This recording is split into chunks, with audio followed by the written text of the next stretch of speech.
கிறிஸ்துவின் கிறிஸ்தவம், இது வாழ்வின் வழி.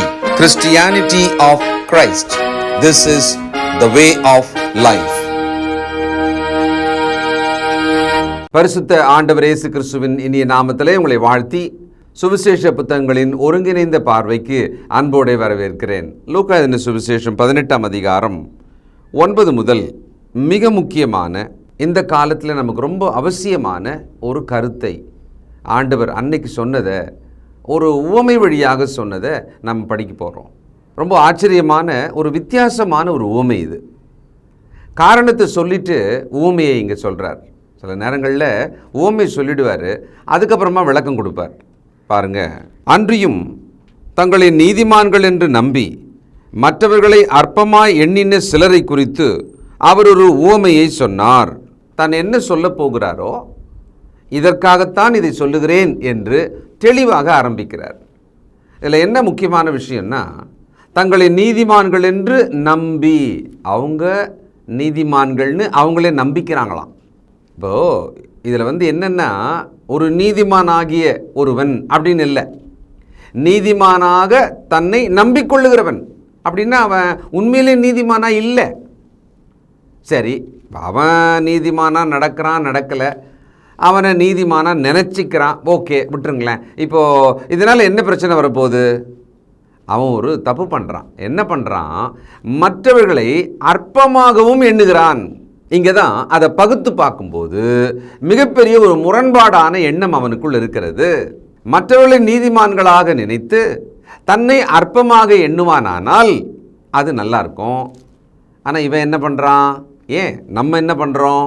நம்மளை உலகத்திலேயே நல்லவங்களாகவும், உலகத்திலேயே நம்ம தான் ரொம்ப நீதியாக நடக்கிறவங்களாகவும் நினைக்கிறோம்.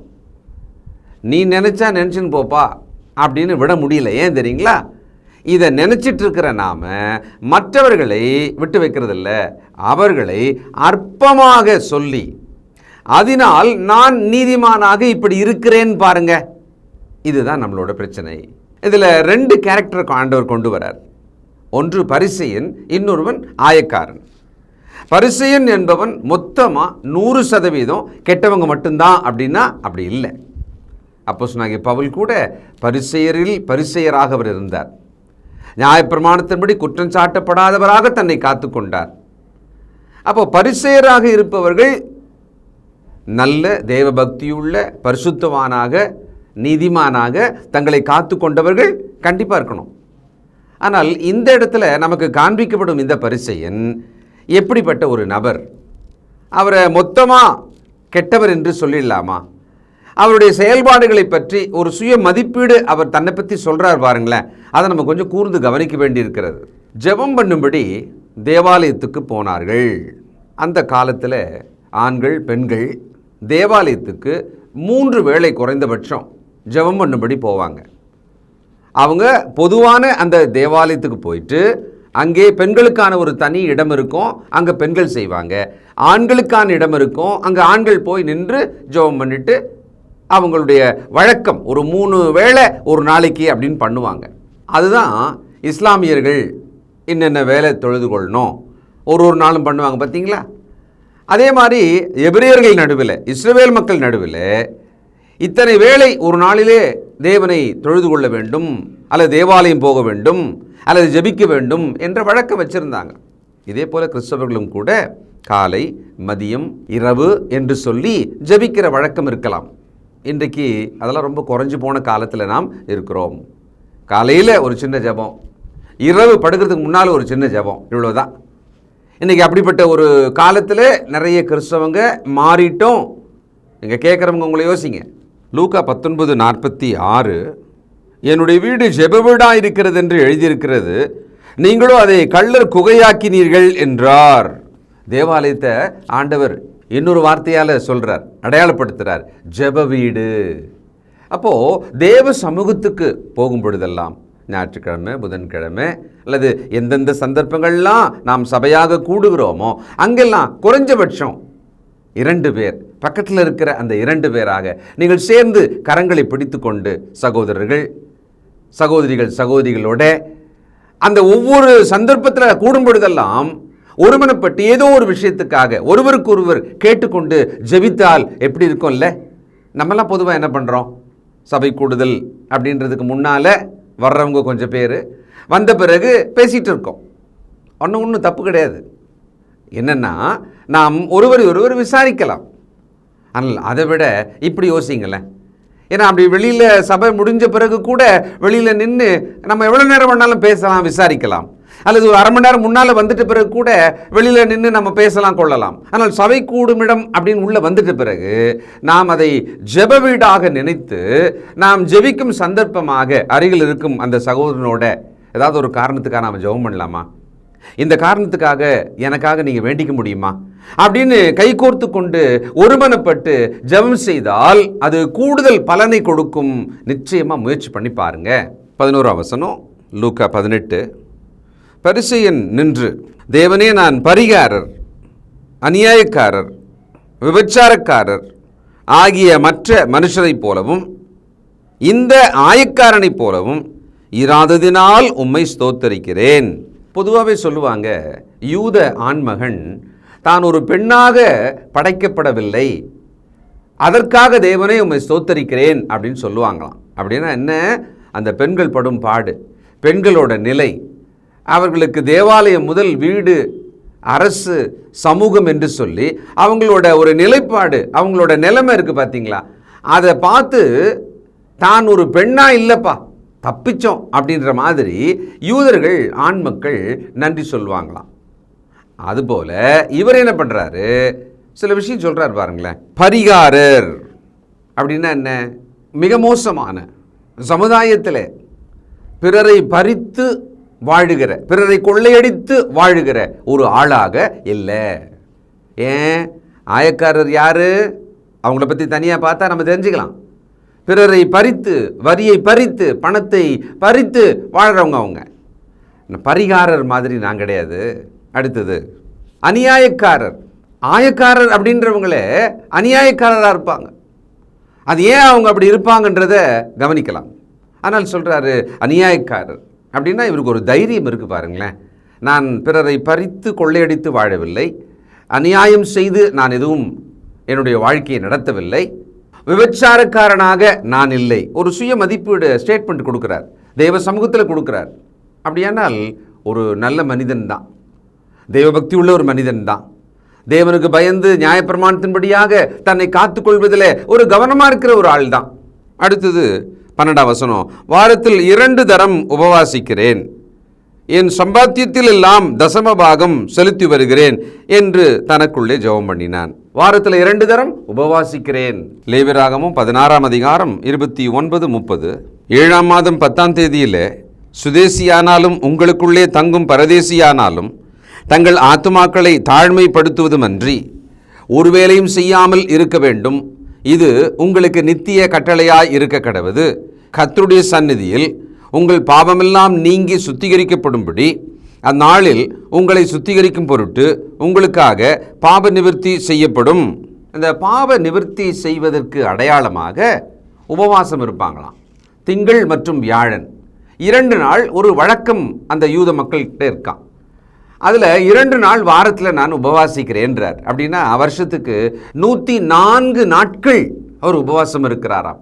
365 நாளில் 104 நாட்கள் உபவாசம் இருப்பதுன்னா உண்மையிலே பாராட்டணும் இல்லை? கடைசியாக நீங்கள் எப்போ உபவாசம் இருந்தீங்க? நாம் எந்த காரணத்துக்காக நம் உடலை வருத்தி நாம் உபவாசமாக இருந்தோம்? பலவிதமான துக்கம், வேதனை, பயமுறுத்தல்கள், மிகப்பெரிய சஞ்சலம், மனம் உடைந்த சந்தர்ப்பங்கள், திகில் எல்லாமே வந்து போச்சு இல்லையா? ஆனால் நாம் உபவாசித்து தேவ சமூகத்திலே நம்மை தாழ்த்தும்படியான ஒரு விஷயத்தை நாம் எப்போ செய்தோம்? இன்றைக்கி கிறிஸ்தவர்களுக்கு அது ஒரு பெரிய பழக்கமாக இல்லை. அப்படியே பண்ணாலும் விளம்பரப்படுத்தி மொத்த சபையாக நாங்கள் உபவாசிக்கிறோம் என்று சொல்லி காலையிலிருந்து மதியம் வரைக்கும் இருந்து மதியம் விருந்துண்டு வீட்டுக்கு போகிறார்கள். பெந்தெகோஸ்தே மக்கள் பொதுவாக அப்படி தான் பண்ணுவாங்க, கேள்விப்பட்டிருக்கேன். ஆனால் நாம் உபவாசிக்கிறோமா? அல்லது இந்த உபவாசம் என்பதில் யூதர்கள் எப்படி இருந்திருக்காங்கன்னு பாருங்க. அவர் அதை தான் சொல்கிறார், இல்லாமல் ஒன்றும் பண்ணலை. அவர் என்ன பண்ணுறாரோ அதை சொல்கிறார். நிச்சயமாக இவருடைய தனிப்பட்ட விதத்தில் இவைகளெல்லாம் பார்க்கும்போது அவரை பாராட்டி தான் ஆகணும். தசமபாகத்தை மிக சரியாக செலுத்துகிற ஒரு மனிதனாக இருந்திருக்கிறாராம். பரிகாரன் இல்லை, அநியாயக்காரன் இல்லை, விபச்சாரக்காரன் இல்லை. பிறகு நான் உபவாசிக்கிறேன் வாரத்தில் 2 நாள். பிறகு தசமபாகத்தை மிக சரியாக செலுத்துகிறேன். 5 விஷயம் சொல்றாரு. அதுக்கு அடுத்தது தான் இதோ அந்த ஆயக்காரனை போல நான் அல்ல, அவனை மாதிரி நான் கிடையாது அப்படின்றார். இங்கே தான் தப்பு பண்ணிட்டார். சில நேரம் தேவனே நான் இதெல்லாம் பண்ணிட்டு இருக்கேன், நீங்கள் பாருங்க, என் மேலே தயவாருங்க அப்படின்னு சொன்னால் கூட பரவாயில்லன்னு சொல்கிறேன். எசேக்கியா ராஜா ஒரு முறை தன்னுடைய வியாதியின் கொடுமையில் அவர் 15 வருஷம் கூட்டி கொடுக்கப்படுவதற்கு முன்னால் இதோ வீட்டு காரியத்தெல்லாம் நீ ஒழுங்கு பண்ணுப்பா, முடிஞ்சது உன் கதை அப்படின்னு சொல்லும்போது அவர், தேவனே உண்மையில் நான் எவ்வளவு நம்பிக்கையாக இருந்தேன், நான் உண்மையில் நம்பிக்கையாக இருந்தது உமக்கு தெரியுமில்லையா அப்படின்னு சொல்கிறார்.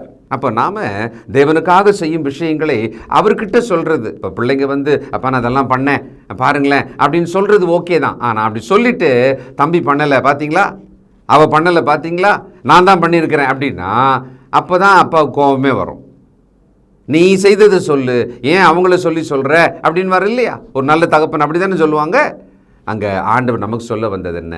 தன்னை தாழ்த்தாமல் தன்னைத்தானே உயர்த்தி கொள்ளுகிற ஒருவனை பற்றி காண்பிக்கிறார். பிறரோடு ஒப்பிட்டு எப்படி இவங்க உயர்வு பெறுகிறாங்க, இந்த மனுஷன் இதெல்லாம் நல்லதாக பண்ணுறதான் சொல்கிறாரு. ஆனால் பொதுவாக இன்றைக்கி மக்கள் என்ன பண்ணுவாங்க, நம்மளாம் என்ன பண்ணுவோம், நம்மளை உயர்த்தத்துக்காக பக்கத்தில் இருக்கிறவங்கள தாழ்த்துவோம். இது சின்ன வயசுலேருந்து நமக்கு வந்திருக்கிற ஒரு தவறான பழக்கம். கிளாஸில் எல்லாருமே ஃபெயிலு, ஏன் இவர் ஃபெயிலுன்னு சொல்கிறதுக்கு அதை சொல்லுவார். இந்த முறை கிளாஸில் எல்லாருமே மார்க்கை எடுக்கலை, எல்லாமே ரொம்ப கம்மி மார்க்கு தான், என்ன இவர் கம்மி மார்க் எடுத்தது சொல்கிறதுக்கு அப்படி சொல்லுவார். அப்போது மற்றவர்களை அற்பமாக்கி தன்னை உயர்த்துகிற ஒரு விஷயத்தை கண்டிக்கும்படியாக ஆண்டவர் இந்த ஓமையை சொல்கிறாரு. அப்போ இந்த மனுஷன் ஒரு நல்ல சிட்டிசன், குடிமகனாக, அல்லது நல்ல ஒரு ரிலீஜியஸ் பர்சன், ஒரு மத ரீதியாக ஒரு நல்ல மனுஷனாக, ஒரு நல்ல பரிசெயன் அப்படின்ற ஒரு ஸ்தானத்துக்கு ஏற்ற மாதிரி மனுஷனாக தான் வாழ்ந்திருக்கிறார்.